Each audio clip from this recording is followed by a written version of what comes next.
Here we Hey, go. hey, Hey. Daisy, come on. Bring Joseph. All right. Hey guys. Hey there. Hey, Hey. Where's the camera there? Oh, this there's it's two. this one right now. There's like three. There's a bunch. Yeah. Which, We can- which is the live one? We can cycle through them. So there's. Yeah. Well, no, that's not going to work. It Hey, does guys. Inconfiscatable. And But look, hopefully also everyone- girls. Get ready. Oh no, there's no girls in this audience. Okay, so this one's kind of the same. Well, that's why you introduced that me with the camera. leather pants It's because about it's the only same. guys, right? This one's our side view.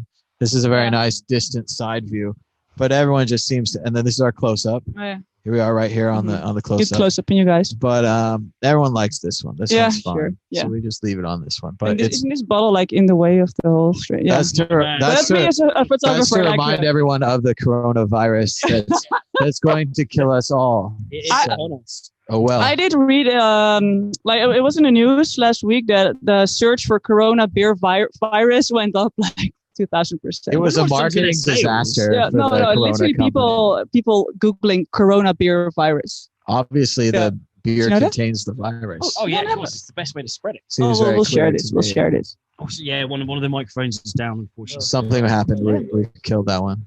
You also have to introduce my friend Joe. All right, Joe, introduce Joe, you yourself. introduce yourself, or I'm Buck.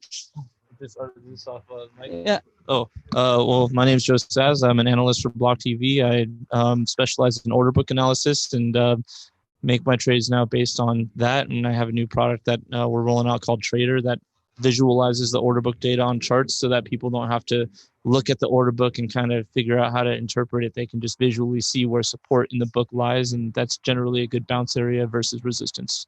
I thought that it went years ago in 2017. Redcoin was like the most boring coin ever because it was on one Satoshi, but no one was looking at the order book and the fact that there was, the buys, people were buying up, they weren't selling down, and I found that really useful.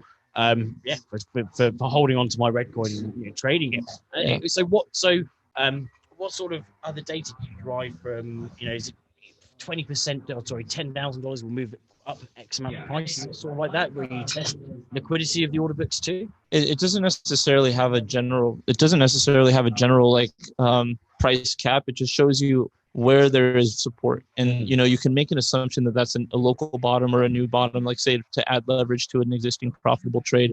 So your example of a stacked order book at one Satoshi, of course, right? Its only chance is to go to zero, and that's going to take a massive bag holder. So buying at the smallest unit of Bitcoin in a trade, it goes up to 2 Satoshis, you're up 100%. So those are great trades, especially when you see a stacked order book on the buy side. So if you see that chasing the price, then you see that price discovery is moving with the price. And if you have buyers that are willing to pay in quantities for whatever price Bitcoin is, 10,000, 9,000, 8, whatever, then that's a good sign that bulls are going to be, controlling the market at some point. All right, so pop quiz: the price of Bitcoin this time next week, higher or lower? Higher. Higher. Nice. I like it. I also go for higher. All right, Dan. I'm going to go for higher because Woo, I'm hoping higher. that there's some sort of synergy with the MAD tour and the. I'm not and the quite on crypto tour raptors yet. or- I'm kind of No, I stuck was here. going to say, But yeah, because Bitcoin started going up when I came out to LA to yours. So I find that Bitcoin is aided a lot when people fly.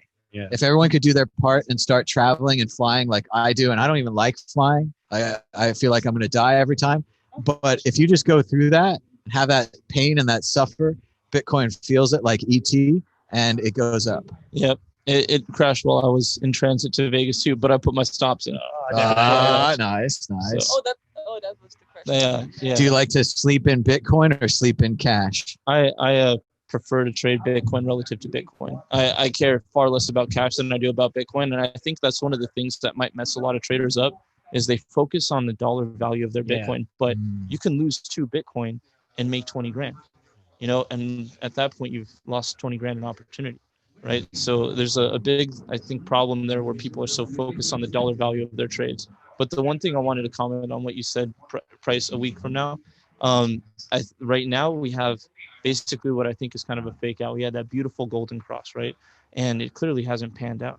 And I think this is just that last little bit of shaking out before we get a real nice looking bull pump again, some sort of bulls gain control of the market again. But this is just that little bit of a rainy day before it actually, is allowed, let's say.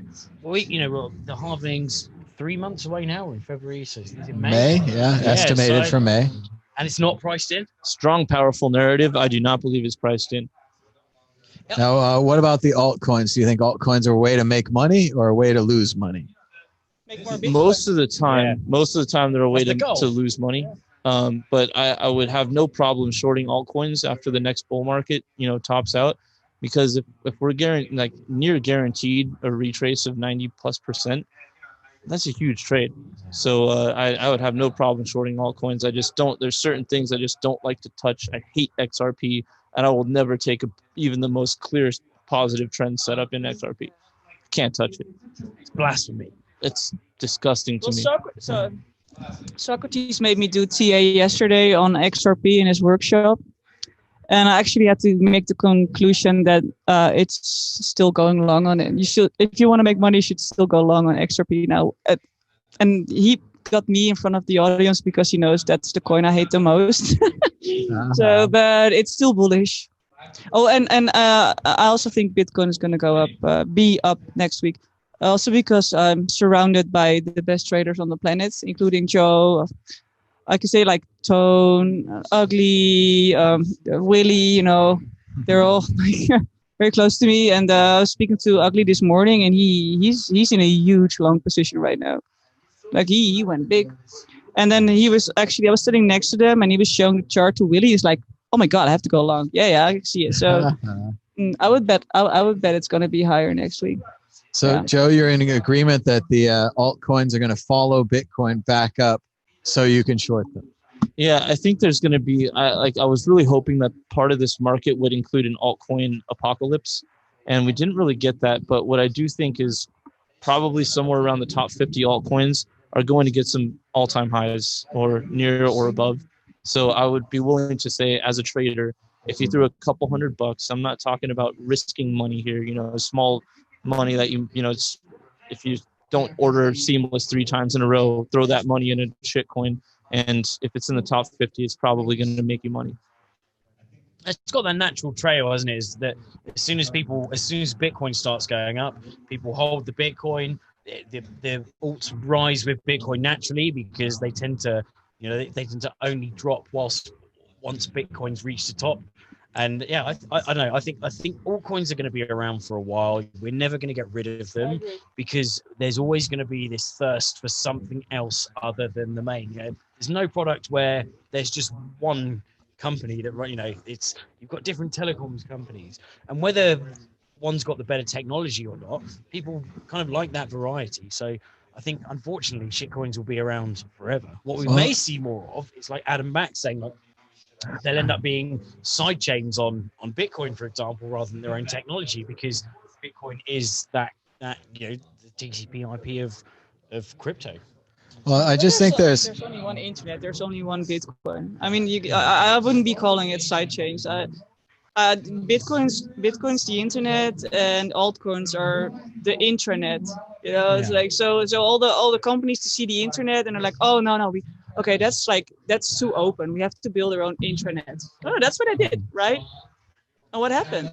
They all went on the internet. So that's altcoins, but they can last for a long time. I agree. And every time when we're bullish and Bitcoin is in the consolidation area, the altcoins pop. So you can trade them and you can make more Bitcoin. But I would always bet on the internet and not on the intranet.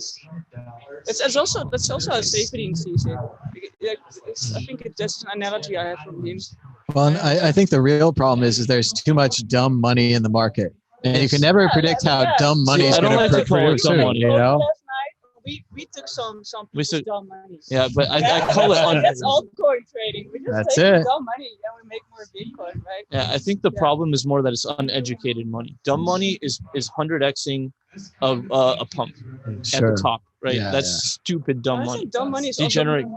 Dumb money is also the XRP army putting all their. A lot of it is follow the leader, right? They made money. I'm going to follow them. I'm going to make money. That doesn't always work, right? Exactly. So I just think it's a matter of uneducated investors, because a very common economic theory, economics 101, as the cost of the superior good goes up in value, the demand for the inferior goods go up in value. And all of these have for the most part, fixed supplies, right? So an increase in demand translates to an increase in price. So that's kind of an inevitable practice that we're going to see that natural human behavior play itself out. Now, do I believe in the long term that there will be a multi-coin ecosystem? I do not. I believe that the one thing that cannot be replicated that Bitcoin successfully did is achieve decentralization. And that's going to be the number one thing that has the most political, economic, theological, any kind of, there's tons of rabbit holes we can go down in terms of the implications of the impact of Bitcoin. And well, we're having Tone Vase actually live speaking right now about how altcoins are going to die. And actually, as we're speaking, he's sitting there with Jimmy Song, and who else is there? He's mercilessly ripping into altcoins. But Tone is so he doesn't like to be called a Bitcoin maximalist, but he is, right? He really thinks that they're gonna die sooner than I and you, and I think all of us for if we're realistic, it's probably gonna take too long for them to die. Yeah. As much as everyone may want them to die, and we all want that to happen, people keep making tons of money on altcoins. Yep. It keeps happening, and Tone's against it, and he probably doesn't like it. There was a great analysis once where my friend Rhett went through all of Tone's on the record interviews where he really nails the guy and you're a scam. If you invested at $10,000 in each one of those ones, you would have won on every single one except one coin. Yeah, that's true. So because you sold. I had a BitConnect, I guess. I mean, or if you doubled up and you sold, I mean, they all went up for a while, and in the short term. I also had Redcoin in 2017. God, yeah, I know. Oh, I used to have a bunch of that. They tipped me so much of that. Started shilling it. I was like, yeah, I remember. I wish I'd held that. I had, too much of that. No, yeah, but he thinks that I agree that at some point they will die, but we have to be realistic about this. That they're like. I think not die, but I think become so insignificant that it's like a non-talking point. Because I think there'll be still kind of militant communities of like XRP shillers, they're holding on for dear life because they're so invested in that idea. But it's going to be insignificant compared to what actual Bitcoin's value and its utility and how ubiquitous it is. I think you always have competition, but you'll just never be the one. Well, that's right. So some coins just as soon as they get taken off exchanges, that's for me. That's the definition of dying, right? So if you cannot trade them anymore, they're dead. Officially, they're still out there, but nobody can buy and sell them. We were talking about earlier about the fact that the Dogecoin GitHub hasn't had a. I know. Are you bullish on Dogecoin? Dogecoin go up? Yeah. Well, Elon Musk did say something about it. Yeah. So, am I bullish on Dogecoin? Probably. It's still a meme coin. It's still a funny thing, I guess. Kind of like a joke coin. So, and one of the interesting things is money is still. There is a lot of transaction value on that train, right? So, of course, since these are all fixed supplies, there's going to be, increases and decreases in price. I just hope that. Hopefully this generation of Bitcoiners who enter the market, FOMO enter the market, kicking and screaming, I thought I missed the boat, 20K. Oh, we're going to, you know what I'm saying? Those FOMO buyers, I'm hoping that they're going to be led into the space by shepherds who have suffered the pain and torture of multiple bear markets in some scenarios. Sadly, I think they're all going to buy Doge because it has a pretty doggy picture on it. And they think that has value, Comic Sans. It's a joke. It's fun. Well, think about the on-ramps. Think about the on-ramps. So the majority of people are going to be entering the easiest on-ramps. And that's probably going to be, in the United States, for example, probably going to be Coinbase. Unfortunately, we all know it's a knife in the back of Bitcoin. Hate Coinbase. Not a they only like crypto now. It's very sad. Yeah. So if we're talking about altcoins that I think are going to probably pump Doge, of course, that's going to happen from within the community. That's an our community is still an island. Yeah. And so, but with people entering Coinbase Pro or Coinbase, new investors throwing in $100, $200 and seeing something for a fraction of a penny, they're going to say, why not take this risk? And that will create a lot of upward pressure. Plot twist. Governments end up actually banning Bitcoin but Dogecoin becomes the Dogecoin standard because it got taken as a joke for so long that it became embedded and was too ubiquitous to remove. It would be an interesting twist. That would be amazing. That's the LSD scenario. Yeah, Twilight Zone shit. Yeah, I wouldn't. Black Mirror episode about that. Yeah, I wouldn't put pretty much any don't alt put in a money on it. college Don't put fund. money on it. That's not financial advice. No, it's never. Yeah. We do have some information in the chat. They're reporting that Bernie Sanders has won the Nevada caucus, according to Ernest in the chat. 46%, perhaps Biden as second place at 23%. 46% is a significant take for Bernie. He was having trouble breaking 30%. To continue to win these kind of contests, to get the kind of delegates that he needs for the presidency, he will have to continue winning at this level. But the fact that he can kind of upsets a lot of the conventional wisdom that Bernie is too socialist to win, too left-wing to win. If he can convince the party, if he can convince the others, I mean, the basic theory I'm running for this election is unite and win, divide and conquer. If Bernie can unite his base, he wins. If Trump can divide the Democratic base, they lose.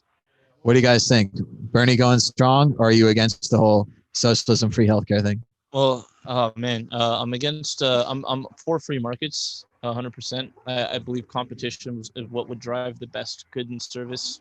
So I think it's bad that the United States has laws that prevent us from getting medications from Canada, for example. That's not a free market. That's basically creating a monopoly between a few different massive powerhouses.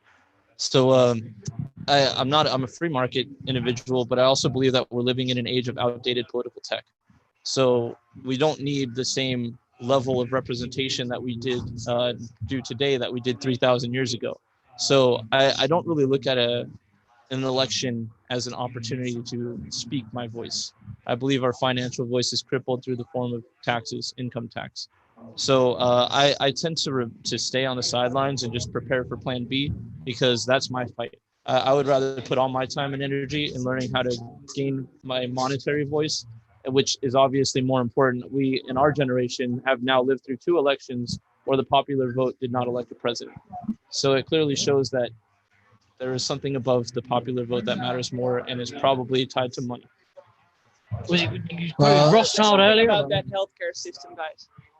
Are you talking about the free market in the healthcare system as well? Or no? So the free market should decide who lives and dies. I think your healthcare system is completely fucked up. It is. It is. We allow for-profit healthcare programs and systems to profit off of people's lives and deaths. Yeah. So can I just tell you guys? I'm from the Netherlands. The promised land. If we're speaking healthcare, it is the promised land. Let me tell you guys how we do it. Yeah. Of course, we pay enough taxes to cover this, right? I have to be honest. Definitely a part of it. Definitely a part. But if you get services, you're paying taxes to get services. Taxes, but we have the best roads in the whole of Western Europe, and we've got the best healthcare system. And this is how it is. The government makes all the healthcare providers give a certain standard, which actually means that anything that happens to you is included. You can choose any hospital to go to. If you get the worst disease, all the hospitals will just accept you. If you get hit by a car and you have to go to the ER or whatever, they will cover it. What do we pay? Well, that's the big question, right? Because I know what you guys pay. So it's all like tradition in the Netherlands that usually in October the new like the monthly payment wages are there's always one that comes first, right? It's like, oh wow, this went up like 2% this year, and then so now you're like wondering how much do we pay? I pay 110 euros a month. So that's what is it, like 1,300 euros a year? That's about $1,500, and I'm completely covered for anything that happens to me. Not only in the Netherlands. If I get hit by a car today here in Las Vegas, my Dutch healthcare system is going to completely take care of me. That's good. Yeah, because they cover Dutch people all around the planet. And this is absolutely crushing to Americans who pay as much as you pay in 3 months as you do for the whole year for a Swiss cheese healthcare plan that we know isn't going to cover you if you get really sick. It's going to just screw you over. I'm talking about people like getting cancer, getting like the worst like shit you can that imagine. Bankrupts right? everyone here. Everyone I know, their grandmother basically traded their house for their healthcare. And sad story. I love everybody's grandmothers. About people getting homeless. They die anyway. Everyone dies anyway. I mean, no one wins. The one thing I can say though from the UK is I do you're British. I didn't know. Okay, there's a fine balance, I think, between, because I'm not going to lie, like the NHS has sadly let me down. Like every operation I've had has had to be done twice. So they fucked it up, or they did something that was wrong, or so they basic things like a cyst in my ear to just screwing up anything. And they had multiple operations. So, and I do think that in terms of the diagnosis, there's lots of reasons why when it's a national system, people tend to kind of either feel that they're burdening the system. It's like, oh, I won't go to the hospital because it's like almost like they're not paying for it directly. That's bad to hear. That's not like this in our country. We have a very, very high like standard with academic hospitals doing a lot of research. The Dutch, so that's again why we're also paying a lot of taxes. The Dutch government really pumps a lot of money in healthcare. They subsidize it. They want the people to be healthy. I'll not be going into like people smoking all their lives and then getting lung cancer. We also take care of those. Yes, that's also why I'm paying my taxes, right? So sometimes it's like they're like over caretaking because everybody gets the same good, excellent treatment. But nobody ever feels burdened because for us, it's so normal to pay this every month and just be sure that anybody under 18, I don't know how it is here, but anybody under 18, everything's free. The dentist, like anything, like anything. It's definitely not the way it is here. Like braces or something under 18, it's free. The other in the UK, we're famous for that. The other thing about this, everyone's like, oh no, we can't give healthcare to that guy because he's not me. We can't give healthcare to them. But actually, if we have a more healthy society, they make more things. We all make more money. We all profit. Like if you're not sick, if you're at work more, you're adding to the GDP. So this is good for everybody. I don't know why people don't understand that. There's a disconnect. This is something a lot of people don't understand. Like in a very general term, like in historically speaking, the most profitable companies in existence have been the best exploiters of a space. And the medical care in the United States is obviously something you can exploit. People want to live, right? So the United States has mastered the exploitation of that. We've also mastered the exploitation of various other things like, electricity, mastered the exploitation of making people put gasoline in their cars. So there's tons of very profitable. I bought a Tesla.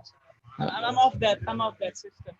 So just I'm off grid. General point though, medical care is an exploitative market, and in the United States it's particularly exploitative. And I couldn't imagine. She's talking about 18 up to 18 years old having treatment. Oh man, we have no concept of that at all. No, but the Dutch law just they would never accept such a commercialized healthcare taker asking anybody like if anybody would ask like €200 a month, they'd be like, no, we're just gonna like take away all your licenses. Just fuck you. You have to go with the system. And the system is you just make a little bit of profit or no profit. And then of course like the C-level guys, they like make a lot of money always, but it's not going to be. They're not. It's not like. I just think it's horrible what's happening in the United States with like. I've just had people getting homeless over bills. People want it. People want this system. They're free. They want the freedom to choose these bad plans to get overcharged. I remember one like it was a long time ago. But I was in San Francisco and I had to go to the ER because I had like a bladder infection or something, like this girl's thing. Sometimes it just happens, right? And I was sensitive to it back then. And then you just have to go to the ER because you have to get the antibiotics. I had to wait there for 8 hours. Okay, it's okay because like there's people dying. I know they have to go first, but in the end, they helped me. And I think it was like $3,000 or $4,000 or something. It was just. And I had to like pay it right away. Otherwise, they would not give me the antibiotics. So I had to swipe my credit card. I just called up my Dutch health insurance. Like, okay, dude, sorry, I know it's just a bladder infection, but I have to like pay $4,000. And I'm like, no, it's okay. Just swipe the card. We'll cover it. Because we know how fucking insane they are. We even like so me, my girlfriend and I, so we had a baby last year, and she was Yes. but she was we were talking about moving to the US and what the implications are in terms of healthcare, and it's like $30,000 just to like end to end. Just and they you have a Swiss cheese, or is it better for 30,000? Oh no, this is like you have to pay like $600 for skin to skin. So like once your baby's delivered, they'll charge you $600 to let you hold it for a bit. You know, and what? Yeah. They call it's the skin to skin charge. Then they supposedly say that there's a special nurse with a special license required to observe the skin to skin contact or something. It's shit. Like it's like the absolutely. Sounds pretty weird. Yeah. monetized. I'm flabbergasted. Sorry. Yeah, I had to pay when my wife gave birth. I had to in New York City. We had to pay for our own room. Otherwise, we would have just been in a room with tons of multi-ward. Just women that have all given birth and all that. All right, so we're not going to solve healthcare today, but there are different views and issues on. Come live in the Netherlands. We got the best healthcare system, but we got to move on to the next subject. Yes. All right, we'll move to the Netherlands as soon as they'll let us. Daisy, I know you're working on a new conference. What kind of things can you tell the people about this Bitcoin conference they should go to next? Yeah, well, it's a conference that I'm organizing for Toon Vase. I've heard of him. You know him, yeah. I've just heard of him. I think it's the reason why you're here. Some kind of popular name. Capital letters when you spell it. So Toon hosted the first financial summit last October in Bali. Joe Sass was there. It was amazing. It was a full week. He's always in Bali. He's always in the best places. Yeah, I know. So we hosted the financial summit. Why are you laughing at us?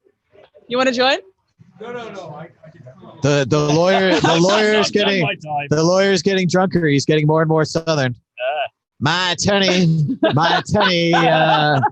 has not the decency to listen to my response. I'm waiting still for correspondence from my esteemed counselor. If you pen your rebuttal to me, I'll reply on Monday. I was just going to promote the conference that I'm organizing for Toon. Before that, they made us all feel bad that we have American healthcare. We feel terrible. We should live in the talking Netherlands. Bad shit about your healthcare system and how we blew all it real settled bad. in the Netherlands. We're talking about healthcare? Yeah, it's but so we just much better than Netherlands. Subject, but you can jump in and talk about it if you want. He's thinking. He's going to hop that couch. He's got leaps. Oh. Yeah. Can I just chill? So certainly not. Nor am I. Before we get back to the healthcare, can I just chill the summit that I'm organizing? Tell us about it. Yeah. So it's called the Financial Summit. We had the first one last October in Bali. It was a 6-day event, 5 days of summit. It's targeted for high net worth individuals, traders, hedge funds, also miners wanting to hedge. Your kind aren't welcome there. It's you're all welcome, right? But it is you got to take a week off to be there, right? And you have to prove it. You have to prove your wealth, though. You have to have at least 6.15 Bitcoin. We are going to ask you. There's some kind of thing on the internet that, if you get 6.15 Bitcoin, you get the, I can't say it because it's not appropriate. Something about women that rhymes. I'm so triggered right now. I can't say it. It's inappropriate. If I were to say something horrible like inappropriate because of me, because I hang out with guys all the time. So all right, I'll tell you then. Yeah. You can deal with it. But I've heard that if you get 6.15 Bitcoin, you get all the big titty bitches that you want. Sorry to say so, but that's. But then you have to I cannot confirm or deny that, counselor. And you have to show them like a screenshot of your letter or something. I'm pretty sure they just come along. You're like, I got this, and they're like. So why don't you just bluff it then? You just say I got 6.15 Bitcoin. Mine was just a screenshot, and she wanted to see the real wallet. Screenshot. She was real clever, that one. I feel like I should be triggered for you. We'll alert the Me Too police. Trigger by proxy.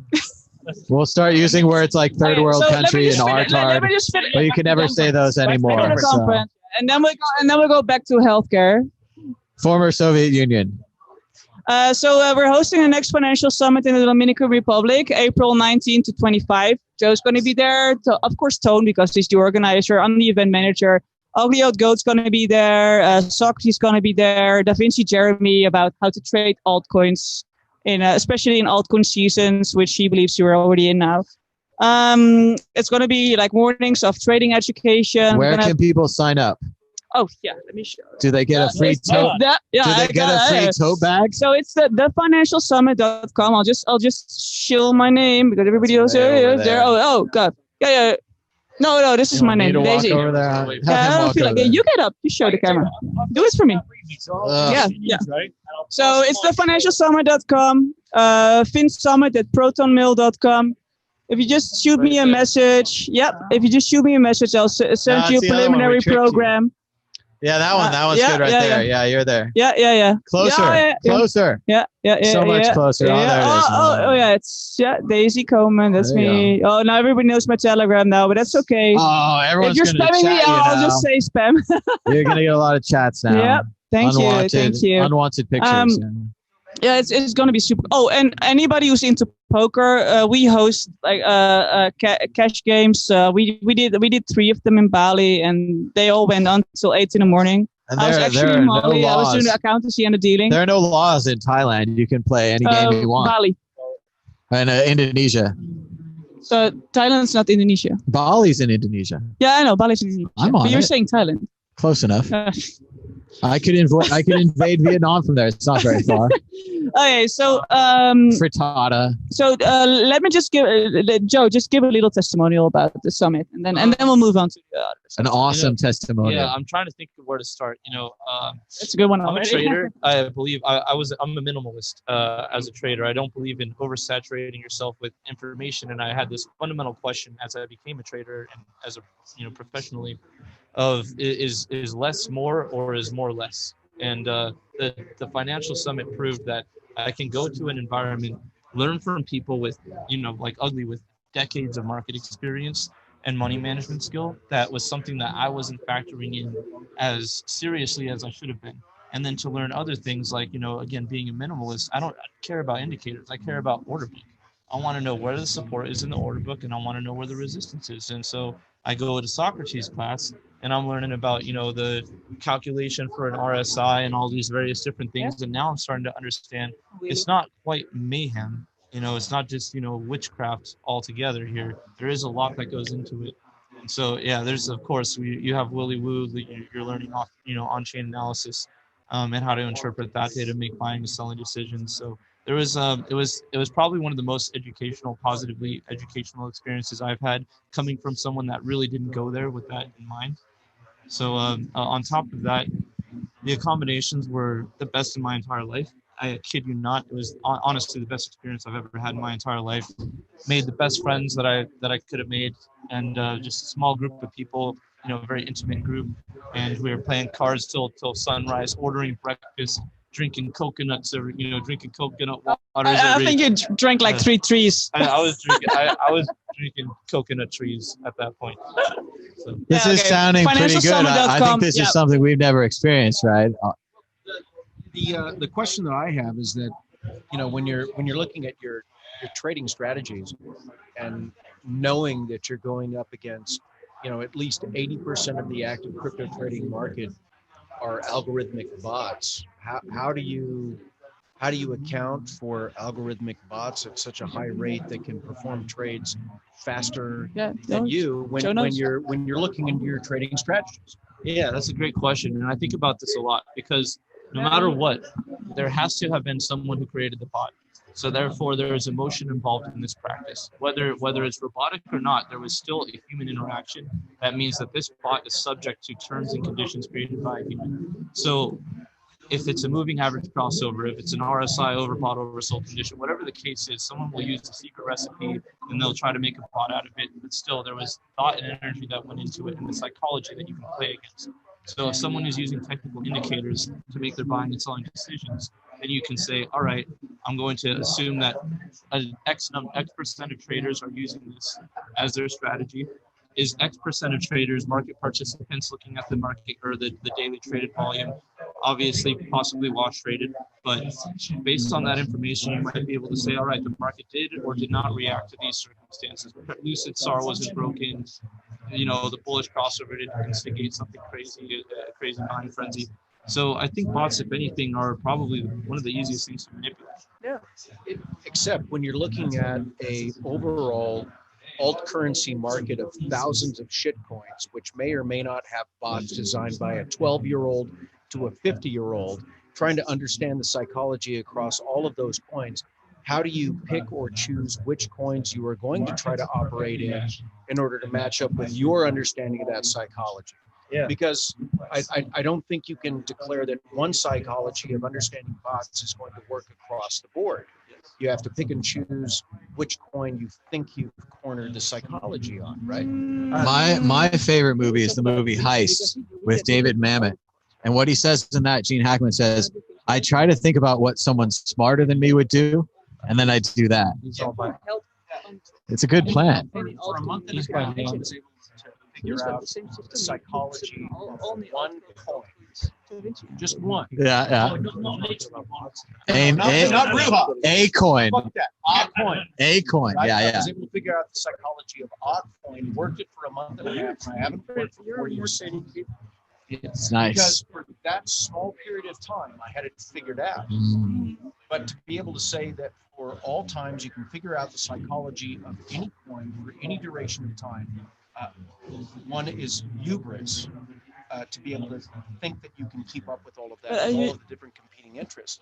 But two, to be able to say that you can do it over that duration of time and say that you can do it lasting without using some form of learning algorithm, I think is pretty impossible, and to be successful.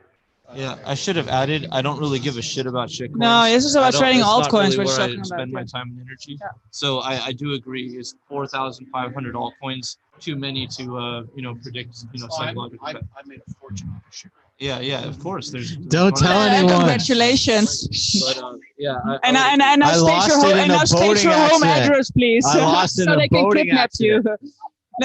No, but Treasures don't float. No, but you talking about bots and altcoins. I don't. The liquidity on altcoins is so low, and then suddenly like it just pumps and dumps. Yeah, it pumps and dumps, but what we're talking about more is like trading Bitcoin and high liquidity coins, and then you can watch the order book like Joe does. You're not going to be like watching the order book on small altcoins who hardly move and then suddenly pump 300%. All I know is when they bang the trash can. Oh shit! When they pictures. when they I'm a bang the photographer trash also. can, it's time to swim. Yeah. I'll be right back. Thanks for joining us I again, have to man. take pictures Good of you times. on stage also. So Daisy, you have to you take talk the a little bit picture. to Joe, and I'll be back. Yeah. Tell them about the conference. Where is it again? Oh yeah. So the www or financialsummit.com. We're gonna have it in the Dominican Republic, 19th to 25th of April, and we're gonna have it in Bali, the 1st to the 7th of November. We already sold a lot of tickets for Bali. Also, I mean, we're almost like sold like 1 year ahead. Oh, Yeah, that's good. it's biannual. There's limited seats. It's limited. It's max 30 guys. So Well, thanks, Daisy. yeah. So glad you could join us. Back. Thank Come you. back soon, Yeah. please. Yeah, Oh, nice you're talking the to you guys. best. But he just left, but he was going to talk to us about the healthcare system. But I think we already We don't talked need to. we've You've talked already enough. made us feel terrible. So I'm just going to Netherlands healthcare is so fantastic. Our lives in I feel America bad for are you. awful. Yeah. I feel bad for us too. Or like So, some Dutch people taking pictures of me right now. It's the best. I wish I never left Amsterdam every time. But Yeah, come have back. so many You're bikes. welcome. Yeah. it's Yeah. too cold right Yeah. now. I can't go there. It's too cold. Oh yeah, it's cold. It's I want to ride my Hey, bike in no snow. Let No me go snow. take some. I might be back, but you just All keep right. talking to Joe. Come yeah. back, Daisy. Yeah. We'll talk to Joe. And come to Bye, the summit. Daisy. Yeah. Bye. Bye-bye. Right. All right, Joe, we have to ask you all the hard questions as a trader. I thought one. Now I want to roast him. I want to roast him. All right, Dan. Dan first, then I'm going to roast you. The thing that the order book settlement, the order book analysis. The one thing that tripped me out is that you couldn't see people's stop losses. Is how do you kind of account for that? Because you don't know if a profit target, stop loss, and there could be like a massive support level that's kind of not visible. Yeah, I'll give you an example of what you're talking about. I remember when we were breaking down, I think for the first time through 6,000, it wasn't the ultimate breakdown, but into like 5,800 or something, there was just 600 Bitcoin buy walls, 400, and of course stops were getting triggered and causing just massive waves, and that was creating an increase in market sellers. So how do I look for stops? Pretty much it depends on how long we've been consolidating, and I look at where someone would try to avoid getting wicked out. So I tend to find that $100 targets are usually a good place to assume stops are. But now it's a little more wild. We've been experiencing so many more wicks that I think people are using stops, and they're probably a lot closer to their entries nowadays. So if we're talking about old school, I'm talking about trading Bitcoin when the daily traded volume was between 2 and 5%, and it's currently closer to 15. So there's something different now than there was. But all right, I want to ask you all the standard trader questions, the really hard ones. Have you retired yet? I've retired from scalping. That sounds good.